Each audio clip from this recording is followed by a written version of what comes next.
Auzubillahi minasyaitonirrajim. Bismillahirrahmanirrahim. Bagi memberkati majlis kita pada hari ini, kita buka dengan umum kitab Al-Fatihah.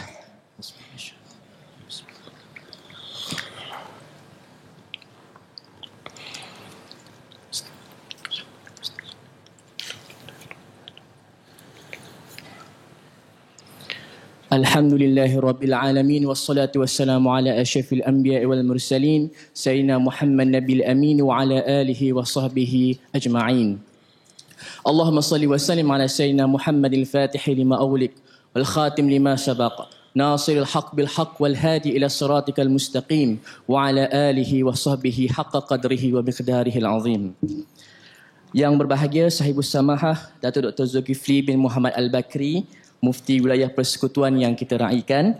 Yang berbahagia Datuk Izzaddin Idris, Pengarah Urusan Kumpulan, Ketua Pegawai Eksekutif Kumpulan UEM Group Berhad. Encik Taufiq Alba, Ketua Pegawai Kewangan, Pihak Pengurusan dan Warga Kerja Kumpulan UEM Group Berhad. Para tetamu jemputan dan seterusnya para hadirin hadirat muslimin muslimat yang dirahmati Allah Subhanahu wa taala sekalian. Assalamualaikum warahmatullahi wabarakatuh dan selamat tengah hari saya ucapkan. Alhamdulillah, bersyukur kita kepada Allah Subhanahu wa taala dengan rahmat dan kasih sayangnya Allah Subhanahu wa taala jemput kita sekali lagi bagi kita menghirup nafas dalam bulan Ramadan yang dimuliakan ini.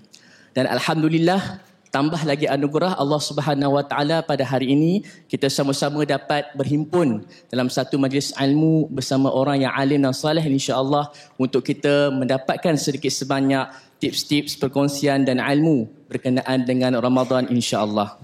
Baiklah, tanpa membuang masa, izinkan saya untuk memperkenalkan sedikit sebanyak berkenaan dengan Sahibus Samahah Datuk Dr. Zulkifli Muhammad Al-Bakri hafizahullah taala. Datuk Dr. Zulkifli Muhammad Al-Bakri mendapat BA di Universiti Madinah dan seterusnya sarjana daripada Universiti Ilmu-Ilmu Islam di Syria, dan kemudian beliau menyambung dan mempunyai PhD daripada Universiti Sains Malaysia.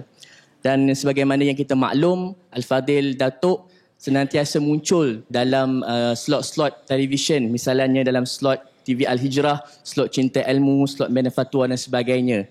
Dan saya kira sebagai seorang mufti, beliau sangat efektif dalam menyampaikan fatwa-fatwa berkenaan dengan hal-hal ilmu semasa, terutamanya melalui Facebook, melalui slot Bayan Linnas dan juga Irsyad Fatwa yang semakin viral di Facebook pada hari ini.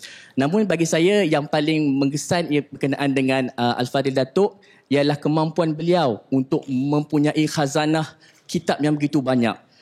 Di hadapan saya ini buku yang ditulis pada tahun 2012 dan beliau pada tahun 2012 ni sudah mempunyai buku sebanyak 142.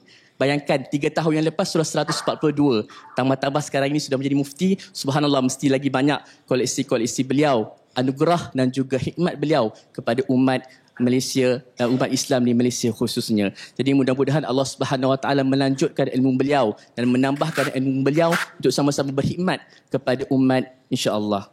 Maka tanpa buang masa, dengan itu saya dengan rendah hatinya menjemput Al-Fadil Datuk Doktor untuk memberikan sedikit sebanyak perkongsian Ramadan kepada kita semua, insya-Allah.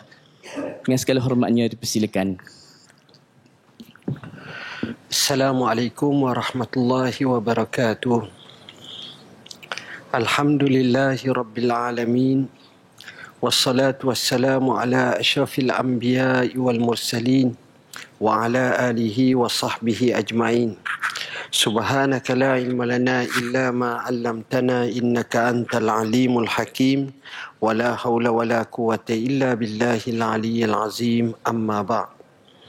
Yang dihormati pengurusi majlis, yang berbahagia Datuk Barisan Kepimpinan UEM, seterusnya rakan-rakan hadirin hadirat muslimin muslimat yang dirahmati Allah sekalian. Alhamdulillah, pada tengah hari ini kita dapat berhimpun pada awal Ramadan Al-Mubarak. Jadi biasalah pada awal-awal Ramadan tu letih, keringat makan, lemah, biasa. Itu fenomena biasa. Tapi janganlah hal ni sampai 29 pun macam tu juga. Jadi biarlah ni hari pertama, ialah perut kita pun terkejut. Biasanya makan ni tak makan. Jadi insya-Allah Allah akan bagi baik untuk kita. Hadirin hadirat muslimin muslimat yang dirahmati Allah. Oleh kerana masa begitu terhad, saya akan sebut beberapa isu secara tidak terfokus kepada satu. Jadi saya gabung semua sekali lah. Mudah-mudahan ia memberi manfaat. Saya sebut satu persatu, sikit-sikit isu-isu. Dan mungkin kalau ada satu dua soalan selepas pada ni, kita bukalah, insya-Allah. Yang penting sebelum pukul 2 kita berhenti. Hadirin hadirat muslimin muslimat yang dirahmati Allah. Kenapa Allah taklifkan kita puasa? Kadang-kadang kita terfikir taklif Tuhan ni macam-macam, puasa, zakat, haji dan sebagainya. Tapi kenapa dia taklifkan kita puasa? Maka jawapannya memang banyaklah. Kita kata ni wajib, ini fardu, ini mesti, ini ditaklifkan ulama umat sebelum daripada ini. Macam-macam jawapan. Tapi antara jawapan-jawapan yang diberikan itu, salah satu daripada taklif Allah, taklifkan kita puasa adalah liyuji al-ghani, untuk melaparkan orang kaya. Kan pelik. Orang kaya ni tuan-tuan, kita pun tak berapa kaya pun tak lapar. Orang kaya ni dia tidak ada istilah lapar. Jadual dia penuh dengan makan, minum dan cukup lekat. Pagi ada makan, kawan mari ada makan. Pejabat saya tu selalu tetamu datang.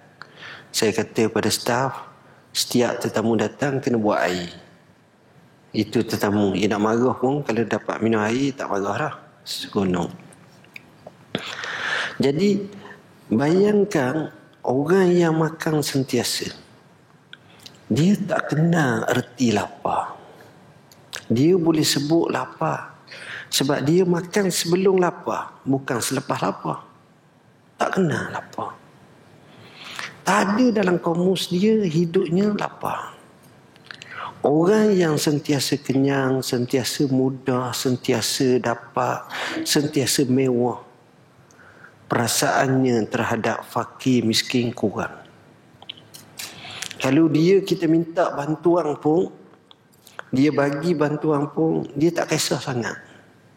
Sebab dia tak pernah menjiwai diri dia tu dengan lapar. Oleh kerana itulah, puasa ni tak kira awak kaya setara mana pun, awak kena puasa. Bila keadaan kena puasa itu, dia baru tahu erti lapar. Tuan-tuan tengok. Sebab itulah indeks kebaikan orang kaya pada bulan Ramadan begitu tinggi. Sebab dia rasa lapar. Bila rasa lapar sendiri, dia akan tolong orang. Tuan-tuan gaji tengok tak orang miskin, orang lapar. Gaji tengok tak orang lapar? Jarang tengok. Saya pun macam tuan-tuan juga. Tapi saya pernah pergi ceramah kepada gelandangan. Bukan jauh sangat, dekat dengan Masjid Jamek ke apa baru. Masjid Jamek ni. Tengah Kota Raya tu, dekat dengan Dataran Merdeka tu. Masjid Jamek. Masa nak ceramah tu, duduk sana seorang, sana seorang. Cara duduk pun gelandangan dah, tuan-tuan. Dia tak duduk macam ni ramai-ramai kan. Dah, seorang ujung. Kita pun tak tahu berapa orang. Bila mana pengusi kata kita berhenti rehat sekejap, kita makan, sila beratur. Tengok-tengok beratur 300-400 orang. Kejut kok mana mari tak tahu. Ya Allah. Letak nasi tuan-tuan. Kalau saya lah, saya ingat 3 kali saya makan baru dia sekali makan. Banyaknya tuan-tuan. Kumbu tinggi. Lepas tu sekarang pula. Jamuan pula. Bukan marah dia makan banyak. Tapi mafhumnya kenapa dia makan macam tu? Sebab lapar lah tu.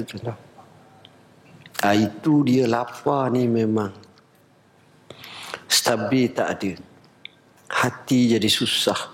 Hati jadi gusar. Ni orang lapar. Islam datang dengan sebab orang tu puasa, orang kaya puasa, dia akan santuni dan ihsani orang lapar. Dengan sebab itulah banyak sangat penderma-penderma pada bulan Ramadan. Sehingga kalau kita nak ajak anak yatim ni tanya kita di bulan puasa, hotel mana? Hotel 2 bintang. Minta maaf lah dulu, ada 4 dengan 5 je kita tengok. Agah pula dia bulan Ramadan ni. Setengah-setengah lah.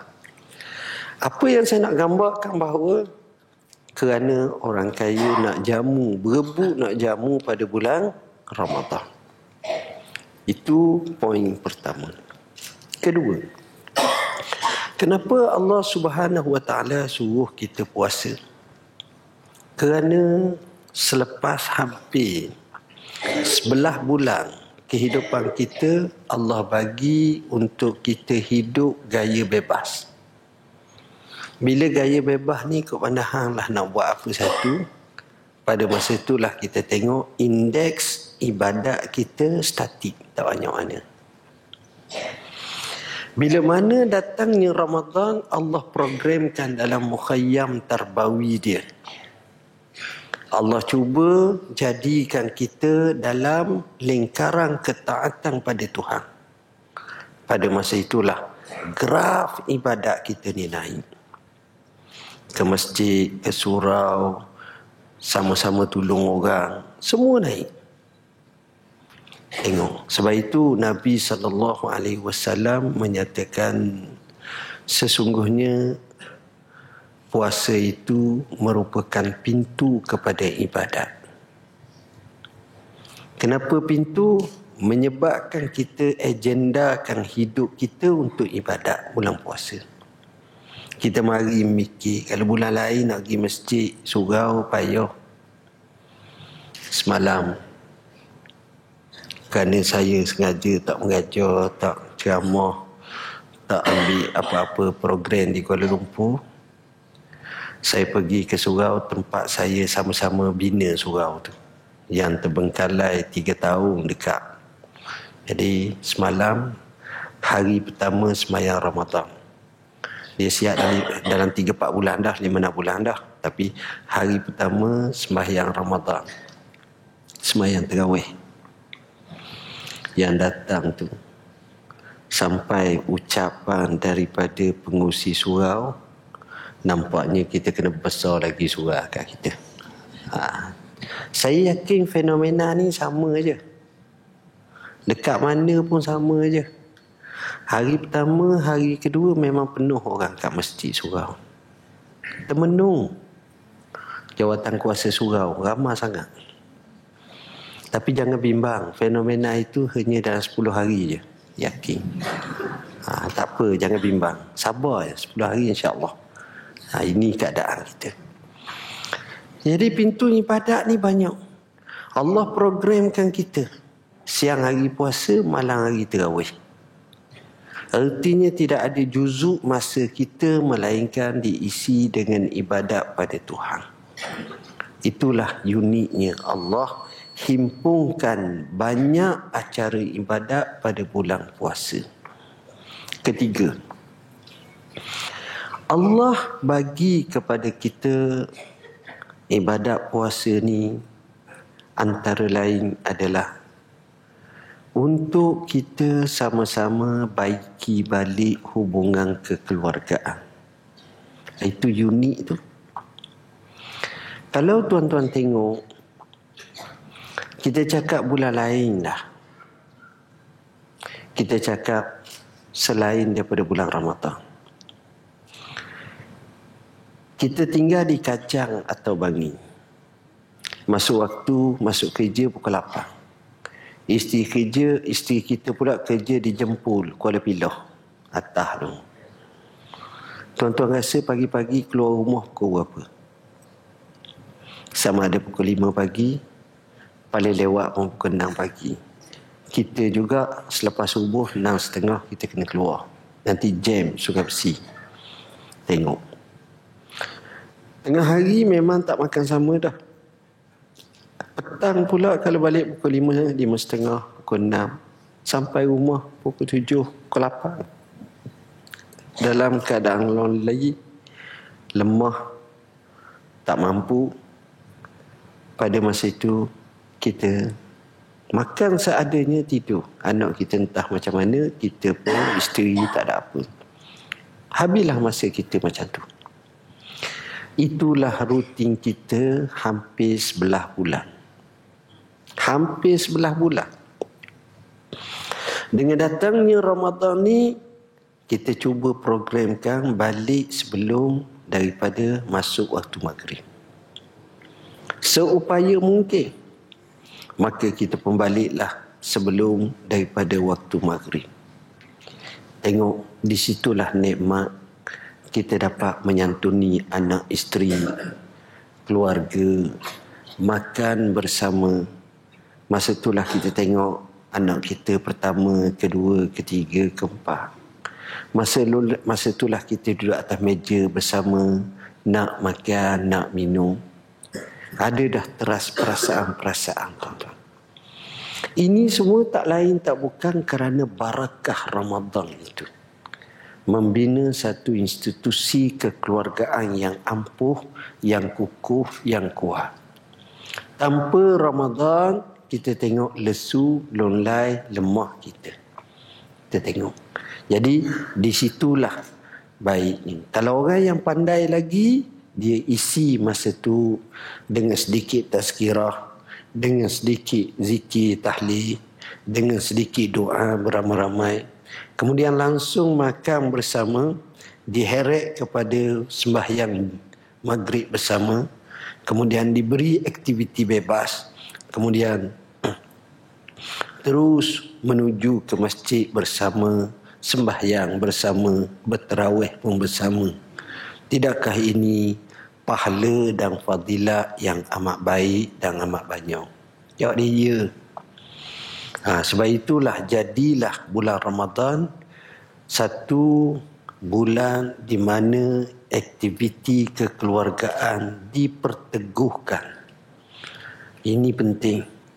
Kalau kita kukuh yang ni, insya-Allah kita akan merasa cukup seronok teruja.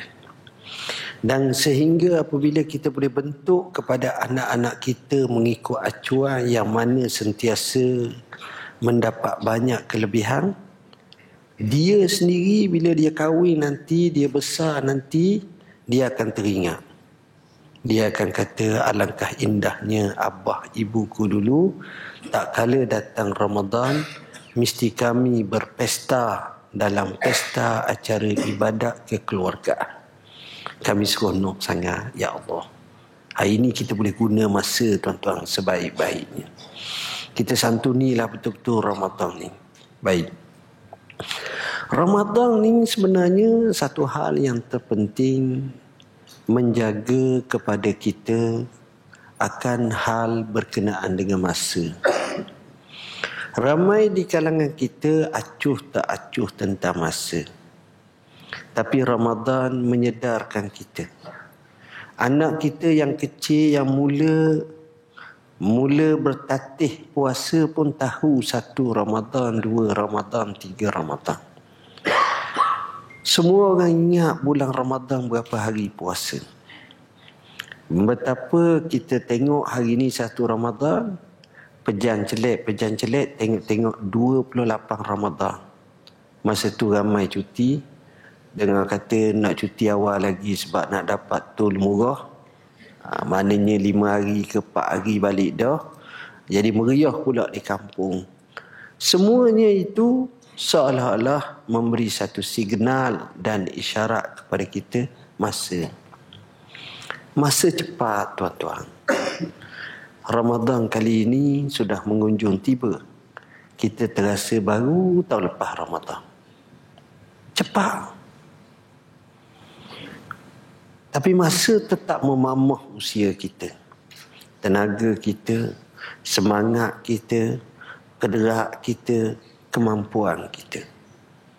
Dan kita tengok berapa ramai rakan taulang kita yang asalnya ada, sedar-sedar tak ada dah. Meninggal dunia, sakit, uzur, dalam keadaan kesukaran dalam hidup. Tapi Allah masih lagi memberi nafas, denyut nadi pada kita. Apa yang sepatut kita isi.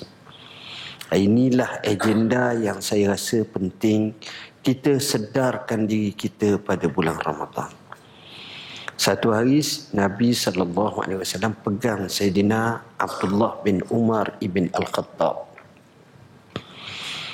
Abdullah bin Umar ni, Nabi tua dia budak lagi. Mana pakar antara atuk lah, macam atuk.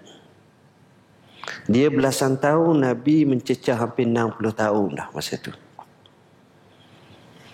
Sayyidina Abdullah bin Umar satu hari datang kat Nabi, Nabi pegang bahu dia. Nabi ceramah kat dia, Nabi beri wasiat yang cukup ringkas. Kata baginda sallallahu alaihi wasallam, kun fid dunya ka'annaka gharib au abiru sabil. Jadilah kamu hidup di dunia ini seperti orang asing atau orang yang musafir. Tengok. Nabi nasihat kepada Abdullah bin Umar ni ringkas, pendek sangat. Jadilah kamu di dunia ini seperti orang asing atau orang yang musafir. Kenapa Nabi pilih dua keadaan ni? Supaya kita jangan merasa dunia inilah tempat kita selama-lamanya. Dunia adalah tempat pelayaran, tempat perjalanan destinasi yang kita akan tuju. Bila mana Abdullah bin Umar dengar ucapan Nabi ni, dia faham. Lalu dia buat satu conclusion. Dia kata, Iza amsaita fala tantaziris sabah wa iza asbahta fala tantaziril masa wa khuz min sihhatika limaradika wa min hayatika limautika. Kalau kamu waktu petang, maka jangan bertangguh tunggu waktu pagi. Kalau kamu waktu pagi, jangan bertangguh tunggu waktu petang. Ambillah masa sihatmu sebelum datang sakitmu, waktu hidupmu sebelum datang matimu. Ini masa, tuan-tuan. Masa inilah yang kita kena bijak untuk menyusunnya. Saya pernah datang ke satu pensyarah cerita lama dulu. Pensyarah ini adalah pensyarah matematik. Di hadapan pintu biliknya ditulis, matematiklah kamu sebelum kamu dimatematikkan. Cantik. Lalu dia buat satu conggokan. Kalau kita hidup 60 tahun, kita tidur sahaja hampir 30 tahun. Lama tak kita tidur? Umur kita 60 tahun, kita tidur 30 tahun. Ini tak termasuk tidur majlis ni lagi. Tu tambah sikit lah. Tambah sikit. 30 tahun tidur. Cuba tengok. Masa kecil banyak tidur. Masa remaja tu besar sikit tu kaki tidur juga. Bila tua tu, kalau orang tua kadang-kadang kita menyantuni dia cakap sikit, sudah tidur dah. La ilaha illallah. Kita baru nak bercakap tidur dah. Letih dia. Tengok.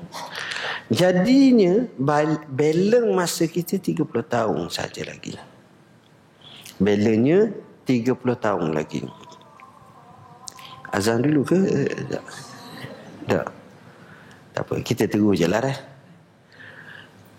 Balance-nya 30 tahun.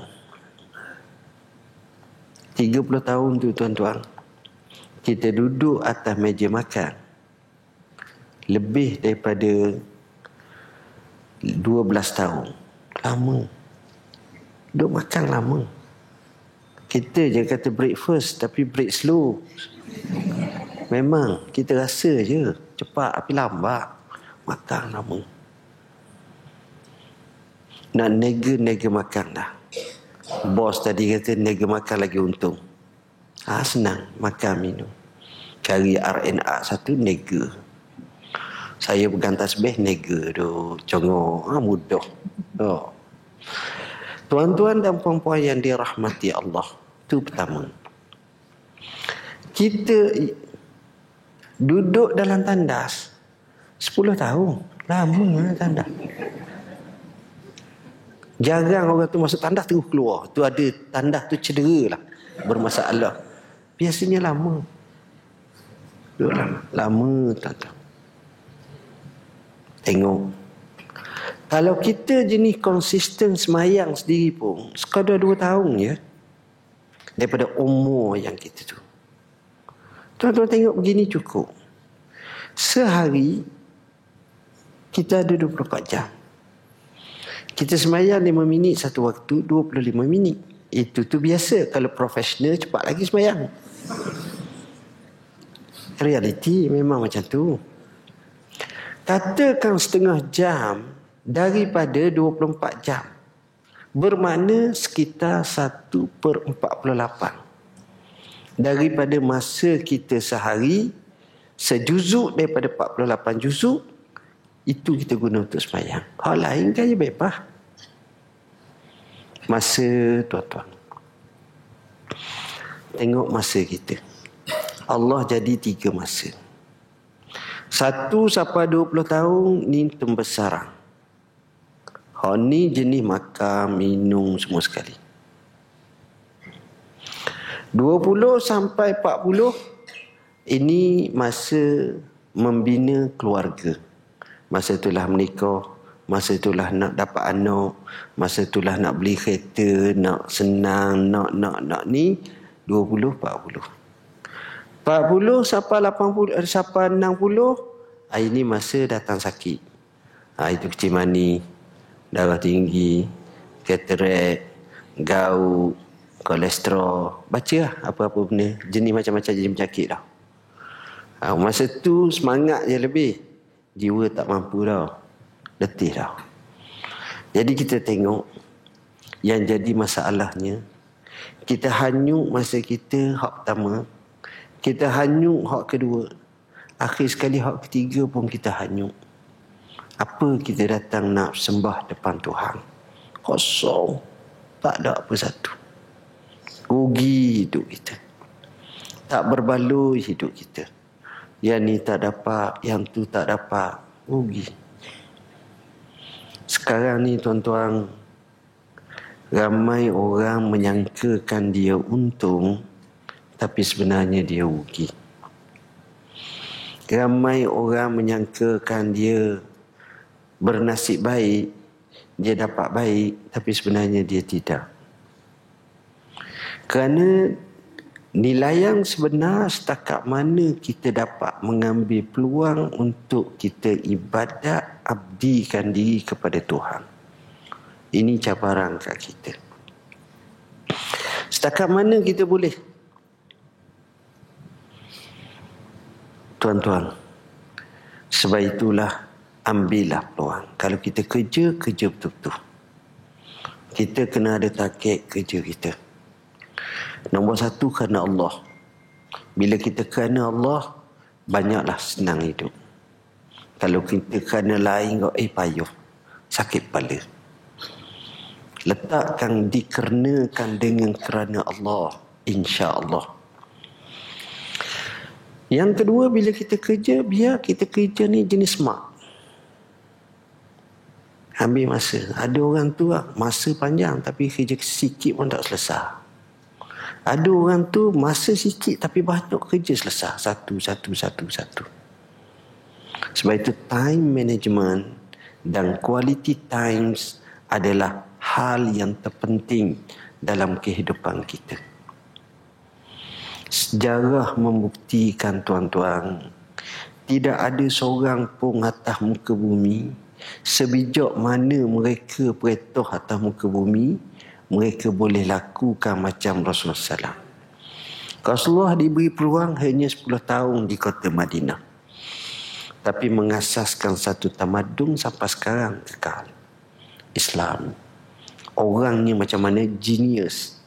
Orangnya sifat dalam bahasa kitab fatanah. Bijaksana, bijak sini, hebat luar biasa.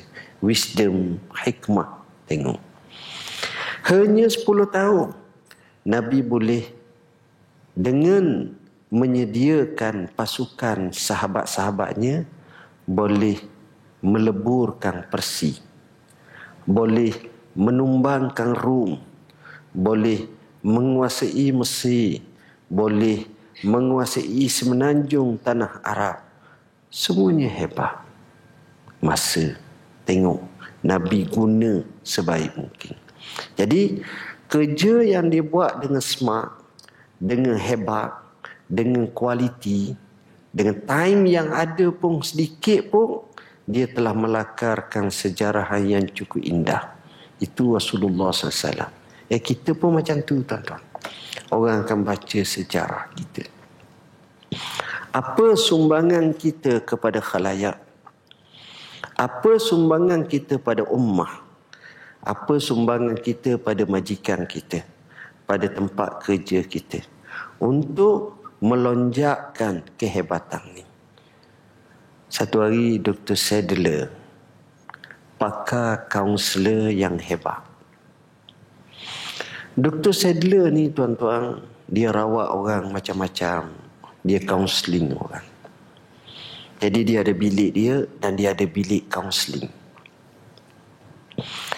Sedang dia nak kaunseling orang, kebetulan sampai satu giliran orang besar. Orang tu masuk, duduk depan dia. Orang tu pun cakap dengan dia. Tengah bercakap, bunyi telefon. Masa dulu telefon meja, bukan telefon handset ni. Dia pun minta isyarat, dia pun pergi jawab. Bila dia jawab, dia kata okey, kita selesaikan. Dia suruh steno dia, pion dia, selesaikan. Duduk pula. Tengah duduk sekejap, telefon lagi bunyi. Dia pun jawab, okey, kita selesaikan. Suruh orang lain pula selesai. Sampailah 3 kali, kali ketiga lama. Akhir sekali Dr. Sadler kata, okey, tuan, saya mohon maaf. Sekarang saya selesaikan masalah tuan. Orang ni kata apa? Wahai tuan doktor, masalah saya sudah selesai. Kalau kita kat macam dia menganji, mecak tu nak marah mau. Lama dah tunggunya. Kata dia, awak belum bentang lagi masalah awak kepada saya. Dia kata, ya, selesai. Selesai dah. Macam mana selesai? Ada satu je belum selesai lagi. Apa dia? Boleh tak saya nak masuk dalam bilik tuan doktor? Dia kata boleh. Dia pun masuk. Dalam bilik tuan doktor ni dia nampak bersih atas meja. Dia kata okey, terima kasih. Dia pun balik. Jadi Dr. Sadler ni tak tahu apa benda lah maksud orang ni. Selepas hanya beberapa minggu, dia telefon balik Dr. Sadler nak minta bertemu sekali lagi. Cumanya bukan di pejabat, takut ganggu, telefon banyak, letih dia dengar. Nak ajak minum air luar. Kata dia okeylah. Akhir sekali dia dedahkan diri dia. Dia kata, tuan doktor, tuan doktor tak kenal saya. Dia kata tak. Saya adalah CEO syarikat terbesar di Amerika. Orang hebat benar lah. Saya kat konglomerat yang hebat. Oh, gitu. Jadi saya mari kat tuan doktor, saya nak mengadu kat tuan doktor. Saya ada bilik besar, saya pula big boss. Saya ada meja besar. Meja saya ni kena file banyak, siapa tak muat. Akhir sekali saya beli sebiji lagi meja. Penuh juga. Akhir sekali beli jadi banyak meja saya. Nak isi file notok. Tapi bila saya bertemu dengan tuan doktor, saya telah belajar satu benda yang paling berharga. Dengan saya tengok sikap tuan doktor tu, saya faham. Jangan bertangguh. Sebab itu saya minta nak masuk dalam bilik Tuan Doktor, saya nak tengok atas meja Tuan Doktor. Maknanya sikap Tuan Doktor ni dia tidak bertangguh bertempuh. Sebab itu kosong. Kita kosong tu sebab baru pindah. Letak dalam tu, kita keadaan lain. Sebenarnya sikap macam inilah yang sepatutnya terwujud. Lalu dia cerita, saya balik saja di pejabat saya tengok fail saya. Yang mana hak expire, yang mana hak yang kena balas, yang mana kena terminate, yang mana kena ni, saya jawab, saya buat. Saya ambil masa hanya beberapa minggu, akhirnya selesai semua. Apa yang menakjubkan, meja-meja saya boleh serahkan dan saya boleh hadiahkan bagi kepada staf-staf kanan saya. Hati saya tenang sebab tidak bertangguh. Bila kita bertangguh, kita sakit kepala, tuan-tuan. Banyak benda terbengkalai. Sebab itulah Abdullah ibn Umar dia faham kata-kata tu. Kalau kamu waktu petang, jangan tangguh waktu pagi. Kamu waktu pagi, jangan tangguh waktu petang. Ambillah masa sihatmu sebelum datang sakit. Sakit nak apa, tuan-tuan? Tuan-tuan tahu tak apa makna sakit?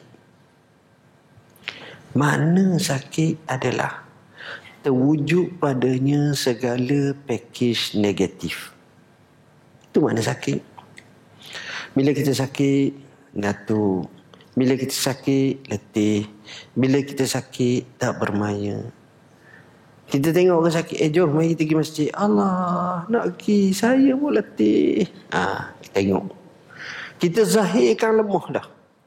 Itu package orang sakit. Cakap kasar sikit, berair, mata menangis, sedih. Sakit. Tengok.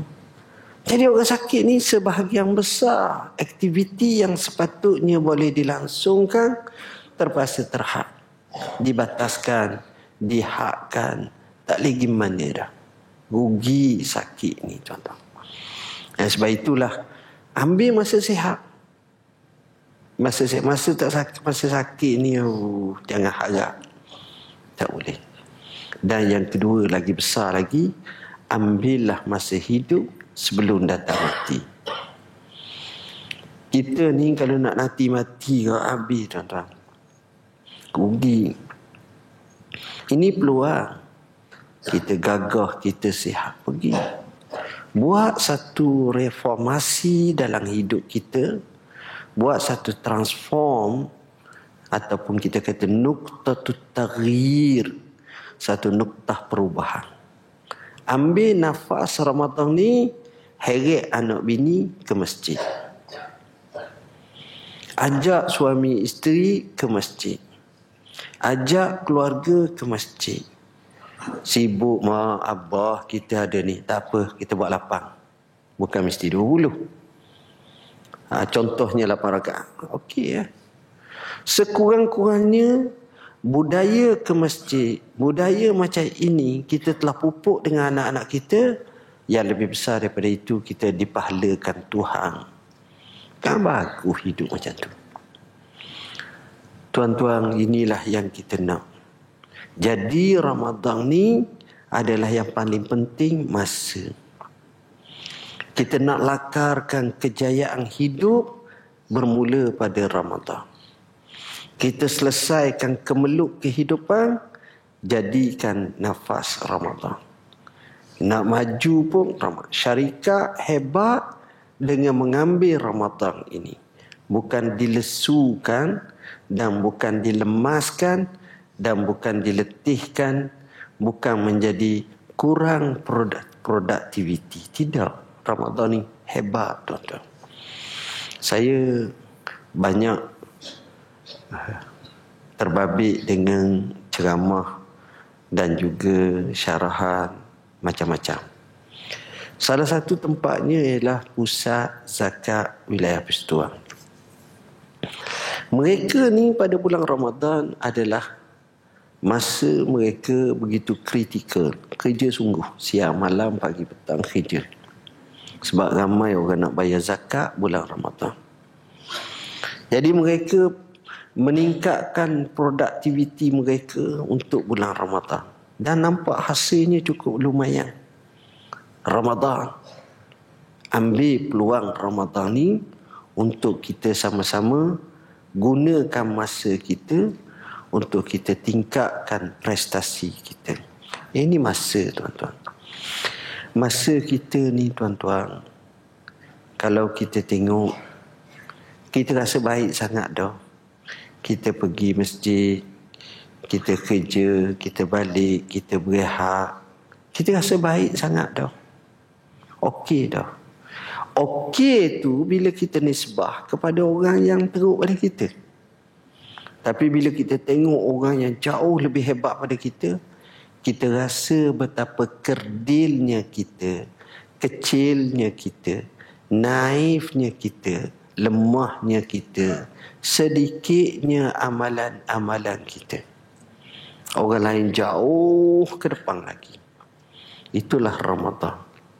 Bulan ni, tuan-tuan, terbezanya orang yang amat baik dengan orang biasa. Orang yang amat baik jauh memacu ke depan. Orang yang biasa masih lagi terkulak-kalik dalam keadaan terkotak-katik, tak tahu apa benda nak buat. Rugi. Saya selalu tekankan isu masa. Masa adalah amat-amat penting. Gunakanlah masa. Ada satu buku tu cukup menarik. Tajuknya hanya 10 minit. 10 minit ni apa benda ada, Syekh? Orang cakap, Syekh, 10 minit, Syekh, 10 minit. 10 minit. Hanya 10 minit. Bagi kita 10 minit tak ada apa satu. Kita pergi kerja, balik, atas kereta pun lebih ada 10 minit. Apa lagi? 10 minit. Orang tengok TV lah. Kalau satu-satu siaran tu, paling pendek pun setahu saya setengah jam. Capur elang. Dia jarang 10 minit cerita. Biasanya setengah jam, sejam setengah, 2 jam. Ambil munak. Gitulah lebih kurang cerita. Ini 10 minit. Seorang tokoh mengarang satu buku dengan bertajuk hanya 10 minit. Dia kata apa? Bayangkan 10 minit ni. Kalau kita kata la ilaha illallah, kita ambil masa 2 saat. Kalau lama pun 3 saat. La ilaha illallah. Katakanlah 3 saat. Bermakna seminit 60 saat. Sudah 20 kali. Bayangkan kalau kita sebut 10 minit. Maknanya 200 kali. Sekadar 10 minit pagi 200 kali. 10 minit petang 200 kali. Itu adalah aset kita. Orang panggil sambil-sambil tak sedar pun kita telah dapat bekalan 400 kalimah zikrullah la ilaha illallah. Tak sedar pun. Hanya 10 minit. 10 minit ni, tuan-tuan, kalau kita baca Quran, dia ada beberapa kategori. Orang yang jenis gagak baca Quran 1 jam 1 juzuk. Orang yang boleh lacak sikit tak berapa fasih 45 minit 1 juzuk. Orang biasa baca Quran yang biasa baca antara 25 minit sehingga setengah jam 1 juzuk. Hafizul Quran, dia baca lebih kurang dalam 12 minit ke suku jam untuk 1 juzuk. Kita ambil kita orang yang sederhana. Setengah jam. Sekadar 10 minit kita baca pagi, 10 minit pula petang, capur pula 10 minit malam. Maka mudah-mudah sahaja dalam masa 1 hari kita telah khatam 1 juzuk. Mudah-mudah sahaja. Itulah pentingnya kita gunakan masa yang ada untuk kita baca Quran, kita tambahkan koleksi pahala kita. Ini penting. Baik. Poin seterusnya adalah bulan Ramadan Al-Mubarak ini, tuan-tuan. Bila dia datang kepada kita, sebenarnya perkara yang penting adalah dia nak membentuk saksiah peribadi kita. Temperature kita pada bulan lain cepat sangat panas. Panas barang, jenis pemarah, jenis tak dengar kata. Tapi bulan Ramadan, jika sekiranya kita faham, maka kita fahamlah Allah nak baiki watakan kita sebagai watak yang cukup baik. Sebab itulah bulan Ramadan ni, tuan-tuan, banyak sangat kita berlapik.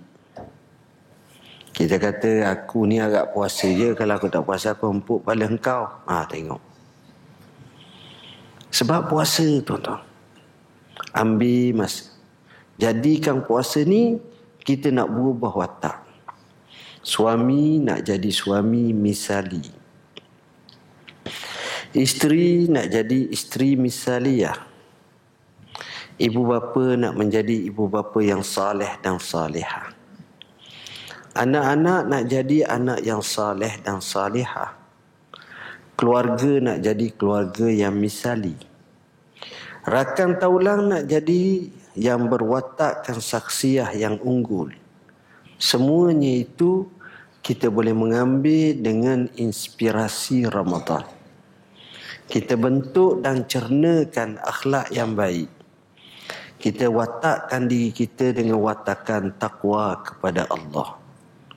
Jadi Ramadan ni, tuan-tuan, kalau betul cara kita guna dengan sebaik mungkin, kita telah mewatakkan jiwa kita, hati kita, peribadi kita dengan watakan yang unggul, yang hebat.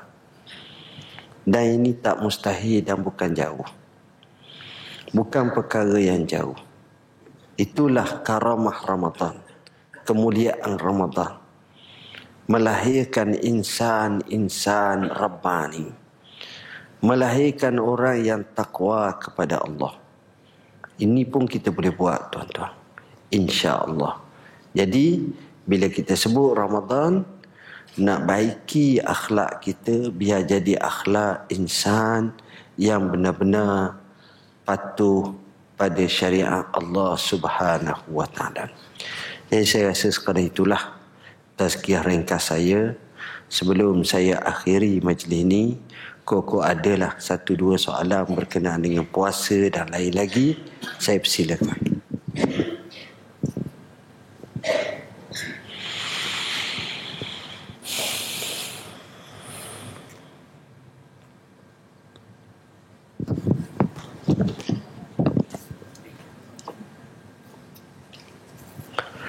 Banyak soalan ni, ya Allah. Bismillahirrahmanirrahim. Saya ingin menanyakan satu soalan. Apakah hukumnya bagi seorang Muslim yang berpuasa dalam bulan Ramadan tetapi tidak melaksanakan kewajipan agama yang wajib seperti salat fardu 5 waktu, tak menutup aurat dan sebagainya? Masalah ni, tuan-tuan, dipanggil masalah jihah munfakkah. Jihad munfakkah dalam mazhab Syafi'i kita, khususnya dalam usul, memberi maksud dia buat sesuatu tu dia dapat pahala, dia tak buat sesuatu yang wajib tu dia dapat dosa. Jadi perbuatan dia taat pada Allah dalam puasa tu dia dapat pahala lah, insya-Allah. Perbuatan dia deraka dengan sebab tak sembahyang dan sebagainya, dosa lah namanya. Saya telah jawab persoalan macam ini panjang dengan menukilkan pendapat Dr. Yusuf Qardawi dalam buku kami Ramadan Al-Mubarak, Hukum dan Fadilatnya, satu persatu. Jadi walau macam mana pun kita kena sekalikan. Artinya jangan berpilih-pilih. Kalau taat, taatlah seluruh. Jangan masa kita taat kita deraka kat Tuhan. Dalilnya Rasulullah sallallahu alaihi wasallam bersabda, "Man lam yada' qaula zur wal amal bihi, falaysa lillahi hajah an yada'a ta'amahu wa syarabahu wa syahwatah." Atau kama qala, siapa yang tak tinggal ucapan keji, bahkan beramal dengannya pula, Tuhan tidak hairan dengan sebab dia tinggal makan dan minum dan tinggal syahwat dia. Maknanya orang macam ni walaupun dia puasa tapi tak diberi pahala. Saya suka sebut dua perkara. Pertama, kita hendaklah menjaga puasa kita supaya puasa kita tidak terbatal dengan sebab makan, minum dan segala-galanya. Sebenarnya yang lebih penting daripada itu, ekstra, namanya adalah kita hendaklah memelihara ibadat puasa kita supaya tidak membatalkan pahala ibadat puasa kita.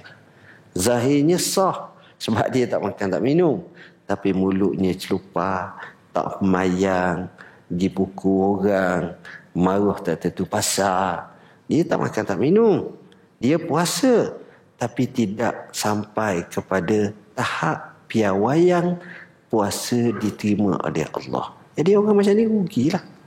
Sebab itu Nabi SAW bersabda, "Rubba sa'imin bin nahar laisa lahu hazun illa al-ju' wal 'atash."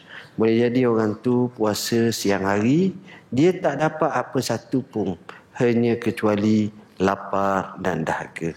Sebab tak cukup syarat. Soalan yang kedua, Waalaikumsalam. Saya mempunyai satu kemusykilan. Apakah hukumnya bagi seorang wanita yang berpuasa dalam bulan Ramadan tapi tak sempat menggantikan puasa yang ditinggalkannya kerana didatangi haid pada tahun lepas? Dalam masalah ini, dia hendaklah qada puasa dan bayar dengan sebab kealpaan itu satu cupak bagi setiap satu hari yang dipanggil fidyah. Juga saya jawab dalam buku yang sama panjang lebar dalam isu ni, dan dia kena dua-dualah, puasa dan juga fidyah. Soalan seterusnya, Waalaikumsalam, apakah waktu yang paling afdal untuk membayar zakat fitrah dan adakah lebih afdal jika kita membayar menggunakan cupak beras? Waktu yang paling afdal kita bayar zakat fitrah adalah pada malam hari raya atau pada pagi hari raya. Tetapi kesunatan itu bermula daripada 1 Ramadan. Sebab apa kita kata waktu itu afdal? Sebab hadis Nabi SAW menyebut, zakatul fitri tuhratun lis-saimin wa tu'matun lil masakin. Zakat fitrah ini adalah untuk mensucikan orang yang berpuasa dan untuk memberi makan orang-orang miskin. Jadi maksud zakat fitrah maknanya zakat tu ada hubung kait dengan raya fitri. Jadi bila raya tu, afdalnya malam raya tu atau pada pagi raya. Cumanya kok kita telajak, kok kita ni, kita boleh awalkan sehingga pada awal-awal Ramadan, pertengahan Ramadan pun boleh. Tak jadi masalah. Tapi afdal macam tu. Soalan seterusnya. Moga Allah saya ingin menyatakan satu persoalan.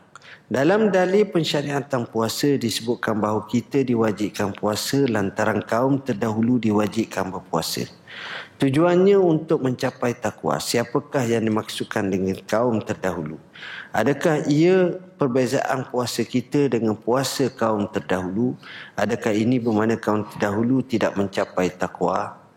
Jawab dia, ya.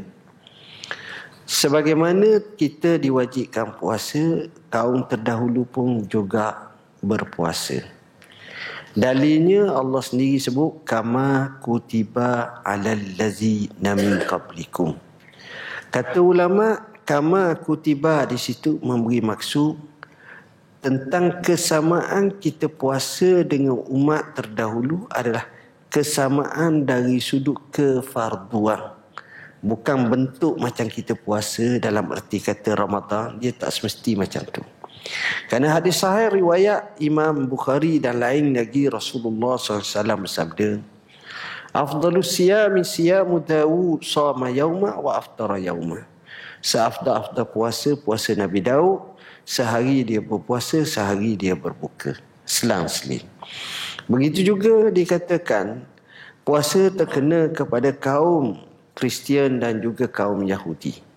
Kerana mereka ini Rasulullah SAW menyatakan faslu baina siyamina wa siyami ahlil kitab aklatus sahar atau kama qala. Perbezaan antara kita dengan puasa mereka sebelum daripada kita ahli kitab adalah makan sahur. Mereka tak ada makan sahur, kita ada makan sahur. Mereka juga puasa buka lewat sahur ke tak. Sebab itu Nabi suruh buka awal. Nabi kata la tazalu ummati bi khair ma ajjalul fitra wa akharus suhura. Sentiasalah umatku dalam keadaan kebaikan tak kala dia berbuka puasa awal dan dia mentakhirkan sahur. Baik. Jadinya pensyariatan puasa itu kepada kaum terdahulu, memang banyak kaum terdahulu yang berpuasa, termasuk kisah Nabi Allah Musa, termasuk kisah Nabi Allah Isa, termasuk kisah para nabi-nabi yang lain, termasuk Nabi Daud. Maka kita tahu bahawa mereka juga ditaklifkan puasa. Tujuan untuk mencapai takwa, siapa yang cukup syarat-syarat yang dinyatakan, maka dia boleh mencapai takwa, bukan perkara mustahil. Adakah ini kaum terdahulu pun mungkin dia dapat takwa lah kalau dia puasa dengan cara betul sungguh. Okey. Soalan seterusnya. Habis dah 3 soalan sikit je. Ingat banyak benar. Satu lagi soalan akhir. Apakah waktu yang paling afdal bayar zakat fitrah? Dan adakah lebih afdal jika kita membayar menggunakan cupak beras? Jawab dia memang asalnya makanan. Berdasarkan kepada hadis sahih riwayat Abdullah bin Umar, Rasulullah sallallahu alaihi wasallam bersabda, zakatul fitri sa'an min tamrin au sa'an min sya'irin au burrin au dan lain-lain lagi lah. Zakat fitrah itu adalah segantang daripada syair, daripada daripada bali, daripada gandum, segantang. Sebut segantang zakat. Jadi bila sebut segantang daripada makanan, maknanya memang afdalnya menggunakan cupak. Cuma cupak ni berapa banyak itu khilaf. Khilaf antara Rital Baghdadi dan Syami. Cupak Baghdad dan cupak Syam. Tapi walau macam mana pun, afdalnya adalah kita dapat menyampaikan kepada tangan fakir miskin untuk dia belanja, untuk dia guna makan pada malam raya, pada hari raya. Sekurang-kurangnya dia juga dapat merayakan hari tersebut dengan penuh keinsafan dan kebaikan. Saya rasa sekadar itulah yang dapat saya sampaikan. Mohon maaf bahasa yang saya guna mungkin kasar dan tak sesuai. Aku qauli hadza wa astaghfirullahal azim li wa lakum. Bismillahirrahmanirrahim. Allahumma faqihna fid din al-tawi. Allahumma ja'alna minal ladzina yastami'una al-qawla fayattabi'una ahsana. Allahumma rabbana atina fid dunya hasanatan wa fil akhirati hasanatan wa qina azabannar. Wa sallallahu ala sayyidina Muhammadin wa ala alihi washabbihi wasallam. Walhamdulillahirabbil alamin. Wassalamu alaikum warahmatullahi wabarakatuh.